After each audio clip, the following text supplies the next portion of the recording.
Do you want another one, too? Or you want two? Mm-hmm. 2 bottles of water? Oh, no, I'll be fine. Thank you. Sure? Yeah. Okay. Yeah, I'm good. Thank you.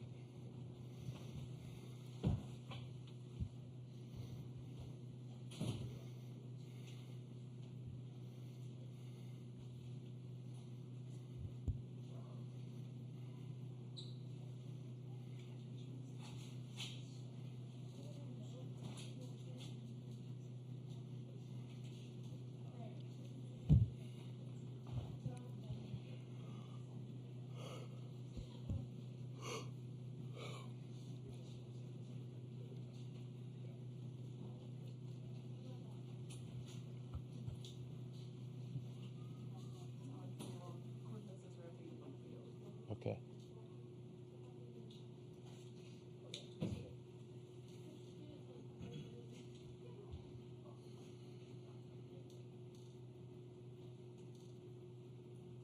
With who? Huh? I don't know why we have press conferences and all this stuff on the field. Why do they have all this stuff? That's not why. It crushes. Yeah, ESPN wanted to interview afterwards.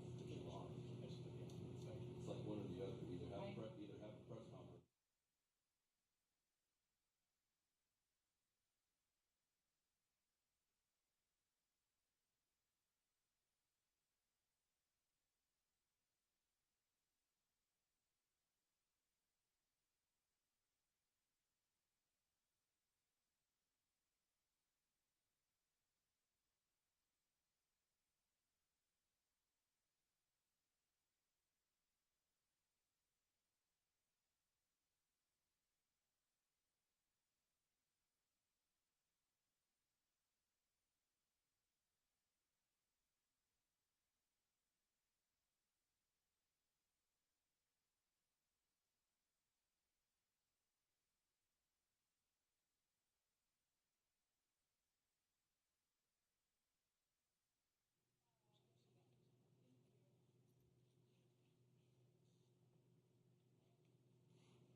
Gentlemen, thank you for your time. Coach, if you could give us an opening statement about today's game. Yeah, I thought it was a great ball game. I guess the difference in the game, two out homers.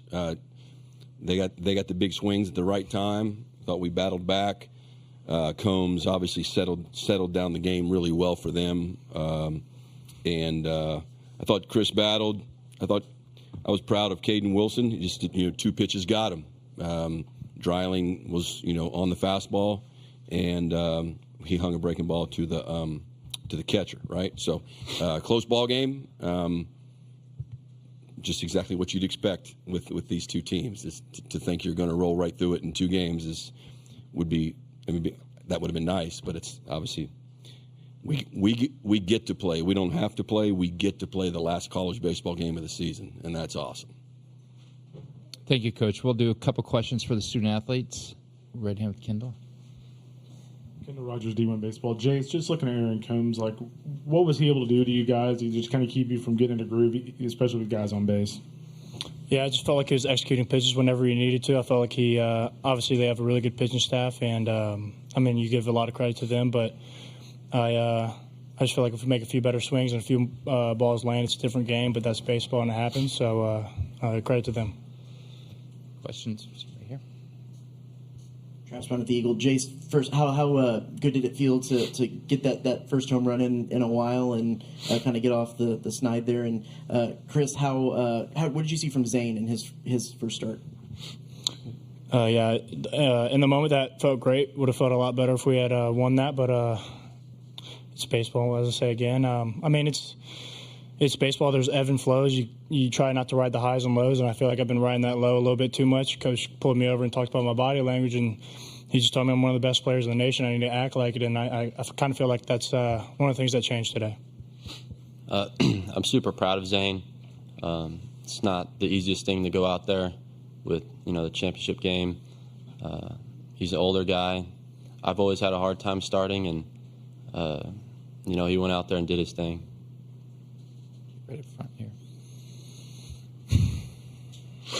Ben Peck, NBC College Station. Chris, just how are you feeling physically, and how did you kind of try to just labor through not only your appearance, but kind of getting up and down, lose a couple different times and staying fresh?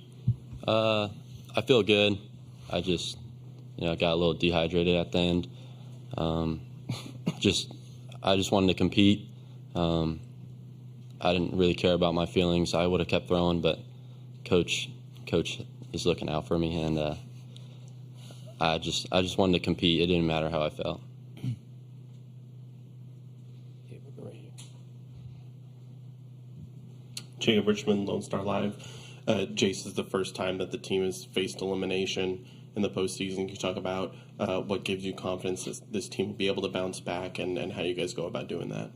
Yeah, I've heard a few guys already saying that, this is the most comfortable we've felt playing baseball in a while. I have full faith in this team. I think every single person on this team has full faith in ourselves. At the end of the day, it's another baseball game. Like, elimination or not, we all put our pants on the same. We all do everything the same, right? It's about who can settle in first, who can settle in the quickest. And, at the end of the day, it's baseball, and we get to play tomorrow. As Coach said, we don't have to. It's a blessing to wake up and be able to play this game. And so I hope, obviously, it sucks that we lost today, but at the end of the day, I get to wake up and play this game that I love again tomorrow. So it's a blessing. Okay, last two questions for the players. Ryan here and then here. For Jason, Chris, both, you could sense it just walking around in the stands, how tense it was. And you say it's another game. Could you feel that tension as that 1-0 just kept rolling through inning after inning? Obviously, you feel a difference in the game as we get to, I think it was the 6th, 7th. It's still a 1-0 ball game, and you can kind of feel it get a little bit more tense, but that's where all of our mental work comes into play of, like, it's still the same game, right? It's still one pitch at a time. It's one, like, literally we just try and teach ourselves to do everything one thing at a time. What's the most important thing that we're doing now, right? And it's pitch to pitch, and they made a few good swings, and that's what happens. It's baseball. Okay, one more question for the student athletes right here. Richard Zane with Texags. Jace, getting a couple hits in the 9th inning and feeling the tension rise, what does that do for an offense as far as carryover confidence into tomorrow? And then also, how important is it that some of your teammates got to see Snead in the 9th inning? Yeah, I feel like that 9th inning. Once I say again, if that ball falls, it's a different game. And as long as we keep putting good quality at bats together and keep doing what we've been doing this whole tournament, this whole postseason, honestly, I feel like we can do everything we want. We can win the whole thing. It just comes down to if we put together good quality at bats. Jason, Chris, thank you very much for your time. Thank you. Well, questions for Coach right there.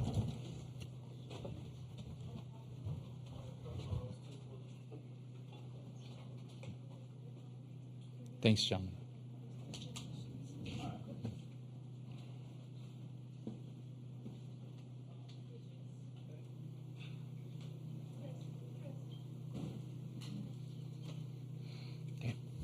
Carter Carls, 247 Sports. Just first, how's Caden Sorrell doing after his collision towards second? And then secondly, 2 pickoffs today. Just how would you kind of assess the base running errors there? Yeah, as far as Sorrell, I don't even know. I think he just probably got tagged and maybe his helmet cut him or something. So we were too busy in the moment trying to win the game. So I'll check with the trainer after. The pickoffs, I don't know if they're necessarily base running errors as they are great plays. In our scouting report, we're very aware that Drew's got an awesome pickoff move. We weren't running there. Picked them off. Can't stand next to the base, but we didn't have a big lead and we weren't running. So, and then same thing on the back picks. They love when they're always searching for outs. Burke is like Cags for Florida. Those guys are super quick. They're really good with the tag being left-handed. Stark, we talked about it. We showed the video. No one was running anywhere. So yeah, those are big outs. No question. Can't make outs on the bases, especially when you're not running. Okay, right here.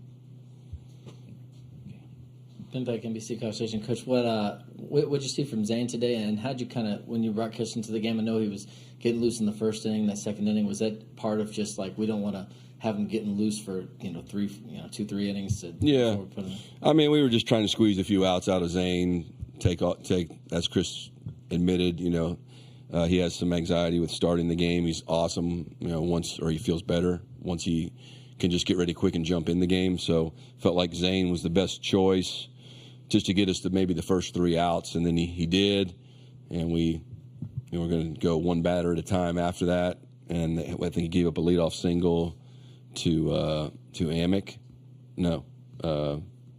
Hensley, whatever. So we just had to go right. That was the plan, just to get as many outs out of Zane as we could, get Cortez in the game, and hope we could score. So the story of the game was how they pitched. Combs to me is the story of the game. The two big swings, and Combs shut us down. He did a great job. Give him a lot of credit. Okay, we'll go 1, 2, 3.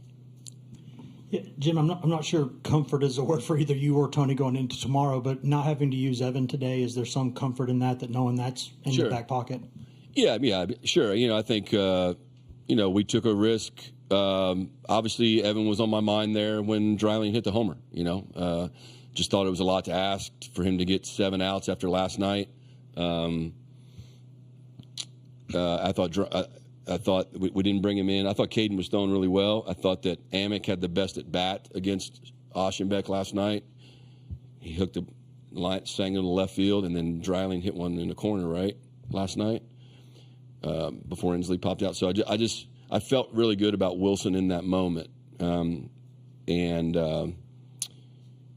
so we tried to get a fastball after the 2 breaking balls. We tried to get a fastball up, and it wasn't up just enough. But yeah, it feels good to we're going into the last game of the season, and Lampkin is ready to roll. Stewart now has a day, and Oschenbeck has a day. So I'll take that. Obviously, we're playing a great team, so we'll see. When you bridging the gap between Cortez and potentially Oschenbeck was going to be huge. Was that something you deliberated over a lot last night, or was it something that you kind of did a feel of the moment kind of thing? No, you're always playing out every scenario. We talked about it last night.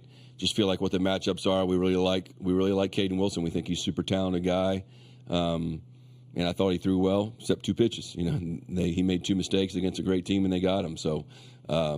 But yeah, we felt like if we could. Again, the difference is we didn't score. If it's a 3-0 game instead of a 1-0 game, to win a national title, I probably run Evan out there. But in a 1-0 game, there was just a lot to ask. I felt like tomorrow would be a different story. But we had to take a chance. I said yesterday, somebody else is going to have to help us get these outs, other than the four guys that have mostly pitched in the tournament. How is it a special moment to get to tell a guy like Zane that he's going to get the ball to start it out in the College World Series? I'm not the one that told him, but yeah, I think anytime you get a guy in a chance to play in Omaha, it's an awesome experience. Okay, over here. Richard Zantek, Sykes coach. A similar question to the one I asked Jace about the back-to-back hits to begin the ninth and the confidence that can be carried over into Game 3, and then also how important is it that the team has now seen Nate Snead going into the winner-take-all? Nate's a good pitcher. Yeah, I mean, I think we had some momentum going there, but how that affects tomorrow, I don't know. I mean, just like if you get your doors blown in a game, I don't think it hurts you for the next day. But we brought the tying run to home plate. Targo put a good swing on it and didn't get out. Maybe on a different day it goes out tomorrow. I think wind's supposed to be blowing in a lot, so that'll play a role in the game. But our guys are confident. We get to play the last game of the season, and that's awesome. Do we have one more question for Coach? Coach, thank you very much, and best of luck tomorrow. Thank you for your time. Yeah.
Coach, congrats on the victory. If you could give us an opening statement about today's game.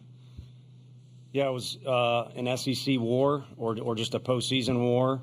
And, in that situation, if you had your druthers, you'd like to have the last at-bat because, the ninth inning is going to be full of drama. But I think our kids kept their composure in that ninth inning, including Ariel in a real tough play. You don't want to see anyone get hurt there, but that was kind of a do-or-die deal where you couldn't shy away or you had to make a decision with what you were going to do. So that, to me, was kind of the theme of the day. I know it was an exciting win, maybe not the sexiest or whatever you want to call it, but there was a lot of teammates taking care of teammates, a lot of coaches picking up players picking up coaches with decisions and things like that.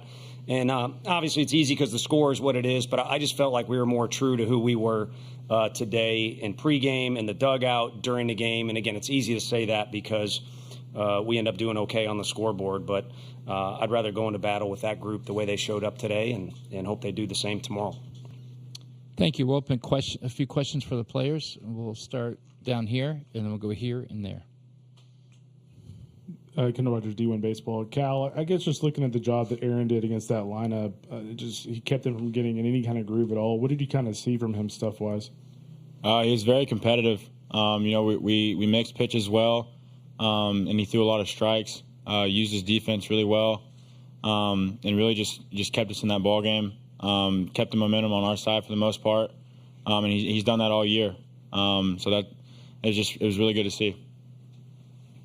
Right here. Cal, I guess throughout the frustration offensively, those first handful of innings, what gave y'all confidence that y'all would get the big hit and be able to do some stuff? I mean, we always know we're one inning away. We just need to keep stacking quads together, and good things will end up happening. Kid to my right put a good swing on the ball, and gave us a lot of momentum going late into the game. So we really just knew that just keep doing what we've been doing all year. Just try and get quality at bats, pass to the next guy. Guy behind us has his back, and not try and do too much. Okay, back there, then down here. Matt Townley from World Baseball Network. Dylan, you guys left 6 runners in score position before you hit the 2-run home run that gave you guys the lead in the 7th. What's just the mentality for you guys to just be such dogs, when you guys are behind in the game like that? I thought as an offense we were just trying to, keep leaning on Cortez. He did a good job today, and we were just trying to get his pitch count up and get deeper into the pen. Questions for the players? Right here. Cal, why do you think Dylan's so good in those clutch moments? Well, he's already a quiet kid, but I think his heart, just kind of stays calm. His mind stays calm, and I feel like he's kind of built for those moments. He's done it all year, so let's hope he can continue doing that.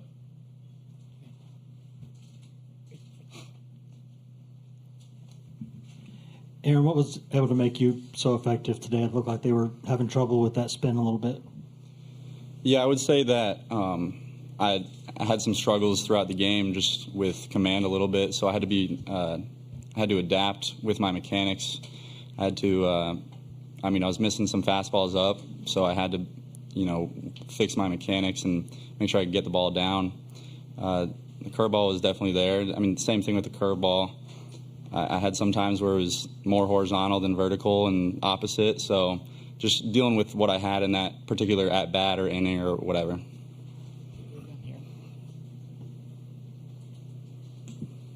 Cal, your first hit was that 2-run home run. Just how good did that feel leaving the park and then obviously to have back-to-back frames with home runs? Yeah, no, I felt pretty good. Finally, getting that first hit out of the way, whatever. But no, it felt good. Every kid dreams about playing at this stage, and then being able to do that late in the game like that was pretty cool and something I'll never forget. And then I feel like it just kind of kept us rolling momentum-wise, and I think that was in the 8th inning. So it just kind of set the tone for the 9th. Okay, one more question for the Doug Duda, ESPN Tri-Cities. Aaron, could you just talk about your pitching coach in Frank Anderson and what he means to you and what he has done for you? Yeah, he's been a huge help. He's really made sure I've locked in, and he kind of preaches that you just got to do your job, and it kind of makes me focus on the game instead of everything that comes around it. There's a lot of A&M fans that are trying to ball 5 me, so Nice joke. so it helps me lock back into the game when stuff like that happens, just knowing the mentality that he's given me. He also wants to be coached, and he says he's available tomorrow, so maybe it's premature, but one of my favorite guys to coach. Gentlemen, thank you. Congrats on the victory, and good luck tomorrow. You guys can be excused.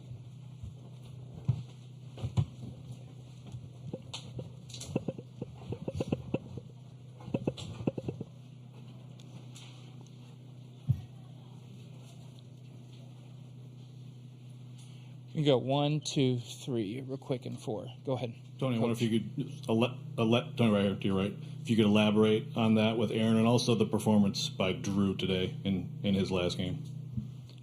He's just awesome, man. He's got that stupid chuckle, and obviously he's got some talent, but he's so receptive to anything that you bring to him, and he's so easy to have a conversation, and he's got a real good balance of believing in himself, which, these kids all see swagger and they listen to rap songs and stuff like that, so they have their chest out, but there's got to be a decent combination there. You should think you're the best when you're between the lines, but you also need to realize you wouldn't be between the lines without all the people that helped you, whether it's his family's awesome, and we're excited about his brother coming here next year. But there's a lot of coaches besides Frank that have helped put him in a position, and it applies to other players too. And in this day and age, you see it fading a little bit. And I've kind of had convos with a couple of their guys just because we've been passing the stadium. There's a lot of kids that are really talented for both teams, but also a lot of kids that just do it the right way. And it's helped both teams maximize what they have on their roster. And Combsy's fun as hell. He'd be a fun hang, man, but I guess I'm too old. And your other question was about... Yeah, he was what he did the other day, and he was what he did. We weren't able to win his first game that he threw in Omaha for us, but our record when he pitches is pretty damn good. You guys can look it up and tally it up, whatever it is. But his record for 3 years was incredible, just in general. But then if you look at the outcome of the game, just when he was personally on the mound, it was phenomenal. And I think it, again, speaks to what type of person he is. Totally different than Aaron, but those same positive traits you really enjoy as a coach. And you never got out of your car going into our parking lot, wondering whether Drew was going to show up to work with the right mentality, whether he was going to be receptive to coaching, whether he was going to have an unselfish approach. And you always know he's going to hook it up on the field for you. Okay. 1, 2, 3, 4, 5. Harrison Fan, SEC Unfiltered. Coach, you go to Kirby late, just kind of the most used guy out of the bullpen, just to try to close it out, and then gets a little bit of a jam, and you change and go to Nate Snead. Was that just some of a matchup kind of thing that you're looking for as Snead, or what was that like? Yeah, the Combs decision was tough. Again, we wouldn't be in this position without him. And if you took a vote in the dugout, which sometimes you do, or sometimes you just have to take responsibility for a decision like the bunt, you can feel free to ask me about. And it was split. It was split in the dugout, and then he comes down and says, I'm fine. I mean, what are you going to do? I think if you're a Vol fan, you probably boo the coaching staff if you don't see that guy come out of the dugout, but I'm not so sure he wasn't on fumes there. So just to peel back the curtain, what we talked about to the bullpen was this is going to be a three-man effort no matter what to finish the inning. And in an ideal world, Combsy gets a guy, and then we might have went to Kirby anyway for that matchup, and then Snead was hot to come in, and we had kind of been telling him he was going to finish the game. And I don't know that it's exactly like that, but kind of shades of Vanderbilt. We had typically been using Snead on Sundays, and I think that's a game where Snead came in and got the last 2 outs, and today he had to get 3. Yeah. Tony, what if anything, do you think has changed with Xander as he's gone from the quote-unquote midweek guy to the role that he's in now? And does he have the kind of mentality you think is suited for something like this? I don't know. I don't care, to be honest with you. It's a baseball game. It's kind of like the bunt thing. I wanted to throw myself off a ledge there because it looks like, hey, let's get Simo in a position where he can drive in 2 runs potentially, and then you take it off because Cal's in an advantage count. And I could explain the numbers and all that stuff. But the bottom line is you have to make tough decisions over the course of a game, and fans can tweet about them and say this or that, but the one thing, with all due respect, we wouldn't be here without our fans, is they get to do that on Twitter and voice their opinion, and then they get to go to the bars because I can hear it goes all night long. I can hear from my level, and I wish I could do that, to be honest with you too. But I grew up in this damn household with crazy Greg Vitello, and kind of got into this deal right here. And with your decisions, you have to live with it. And when the game's over, we go back to the hotel, and I've worked with the guy across the dugout too. No one's more invested than him, and we live with it, and you think about it, and then you start preparing for the next day. It's all you do. So trust me, it means a lot to us. You know what I mean? So, but having said that, I would like to come to the park and say, Aaron Combs, you're in the game, and that's the best feeling in the world. It's like having Redmond Walsh out there. We win, we won because he's good. We lose, I'll go ride or die with that guy any day of the week. So, we got a ball game tomorrow, and Xander's going to get to pitch again. To me, I'm more excited of the fact he gets another opportunity to run out there and do whatever the stuff is that he does. And I think, his progression has been just getting more comfortable. I mean, you got to kind of navigate through certain situations, whether it's pitching on the road, pitching in the postseason. You build up reps, and if you're smart, you got some aptitude, you probably get a little bit better at it. Here we go. 1, 2, 3, 4, 5. You said after Super Regionals that Cal's your guy, and obviously you've rode with him here through some struggles this week. Just why is he your guy, and why have you had confidence to keep going with him? Similar, same answer without getting too dramatic on you is he's a ball player. and he's an unbelievable kid, and he's so sound defensively. Peoples does it different. I think, you could argue he can match up with Cal with some certain things, but, Cal has been our guy for a couple years, and he's experienced so much, and he knows how to, work or orchestrate a game from behind that position and be that leader. So, I don't know. He's our Jake Taylor, I guess. Okay, down here. Coach, I know it's probably easier during maybe a regular season game, but with what was at stake when you guys are leaving a lot of runners in scoring position, how do y'all try to talk together as a team about not getting frustrated, feel like, those chances you had were slipping away and, it was going to be eating at the back of their head or something? Yeah, it's a delicate balance because we had bases loaded twice, I believe, and didn't have anything to show for it. And if you look at those at-bats, two of our best guys didn't necessarily look themselves. And I think it was probably because there was a little extra tension or a little extra try hard, but it's kind of hard to not have that. And then also Cortez is really good. And I think in particular, I don't know what he said, but in particular, I think he had a good day for himself as well. So there were a couple times where it's like, hey, we need to relax or change the mojo a little bit.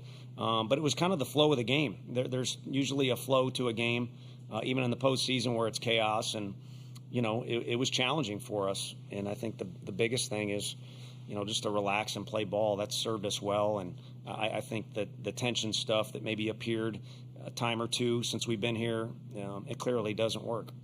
Okay, right there. This might be kind of building off of that question, but up until the 7th inning, you guys were 0-14 with runners on base. Is there one particular thing you can point to, or other than just kind of being out of sorts, like you were saying? Probably the head coach being out of control. I don't know. I mean, good competition, and also at times the park can play a little bit different. I think it's pretty cool. Jace hit one for them, and we got the ball deep there at the end. Both teams had several balls deep, but we had a couple homers. Is unique in this park. Normally things kind of happen 90 feet at a time or doubles, and then you have stuff like that happen. So maybe guys just trying to do a little too much and getting big and getting outside of themselves. I think sometimes you throw out shorten your swing in the dugout, but all it really means is just stay true to your swing that you train in the cage. And I'm sure the other team would argue, or other people that would listen to this for whatever reason, but I feel like we're in the cage more than anybody. So you might as well invest in that time or let your investment, I should say, in the cage pay off and just use your swing. Ryan. First of all, solid Jake Taylor reference. I heard Thank that. you. Yeah. I did see a couple faces that were like, who the hell's that guy? He's not on either roster. But, all right, so walk us through the next 25 hours for you. Like, are you going to stay up all night going through scenarios, or what is your routine? No, I left one of my damn AirPods. I pulled a Xander and left one of them, so I had one in, and I could still hear the party out on the street. So last night was tough to sleep, but I'll put both those things in, and you just go sound machine, brown noise instead of white noise. For me personally, you can make your own selection. But yeah, you got to eat, you got to rest, you got to say hi to your family. Got some friends in town, so probably can't take in Omaha the way they will, but at least say hi to them. And I think you just got to be a dude because they're probably chomping at the bit to get back out there and the old backyard baseball redo or rematch. And I think our guys, just hearing their conversations, it was kind of like, 1-to-1 has kind of been the theme for us this year, a lot of game threes. So you can't do that, though. You got to just be a dude and do those things and then start to kind of filter down, to game time. And we'll approach pregame as we see fit. And then 6:09, you just play ball. Okay, all the way in the back. Tony, I kind of asked Aaron this. Frank's a small-town Nebraska boy. Is there any benefit to that? And just talk about what he's done. He's been around the block a few times, but specifically with this year's staff to get you ready for the final game of the year. Yeah, he acts like a small-town guy. Well, I guess I shouldn't have said that. No offense to anybody, but no, we like giving him crap because he dishes it out to so many people, including umpires and things like that. I think we got that under control for now, and he's been around the block starting with his roots. I mean, I love the fact that he basically forced his way into coaching. I mean, he's doing laundry at a junior college when things were different, and he's a self-made man. And he's been in about every situation you can imagine, including the situation we're in tomorrow. but he's just given me comfort from day one. One, to have somebody that had head coaching experience, somebody that could relieve the stress of kind of what's the most important thing, coaching up the pitchers. And on top of that, it's kind of like a campfire. Anytime we're up in the office or at a table and he wants to tell a story, he knows baseball about as well as anybody. And I was talking with one of the umpires. We ran into each other at a coffee shop, and what a weird conundrum. He's so competitive and ornery when he's in uniform, and he tries to hide it, but he's one of the best individuals I know.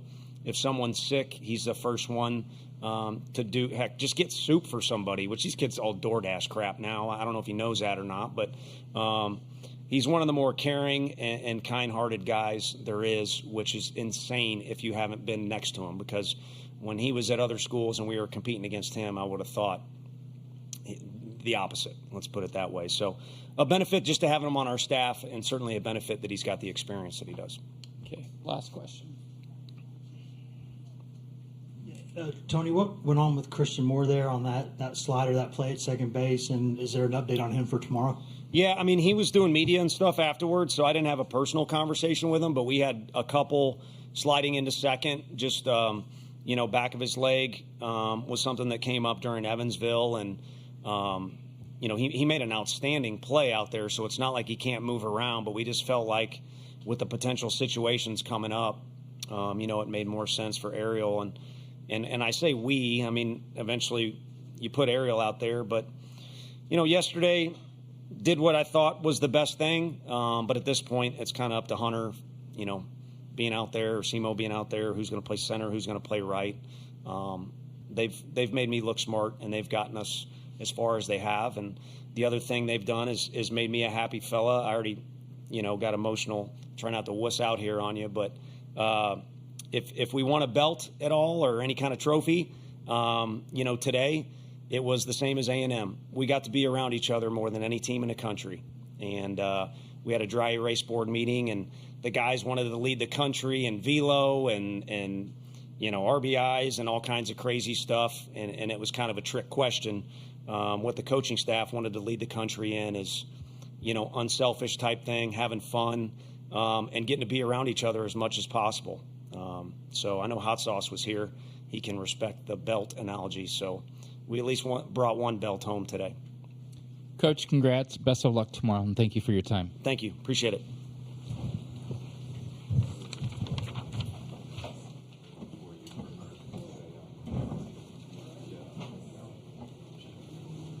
Honestly, Tony, I'll give you the brown noise. It's much better than white noise. It's a lot softer on the ear. It's supposed to make you smarter, by the way. Oh, it is? I haven't touched the media.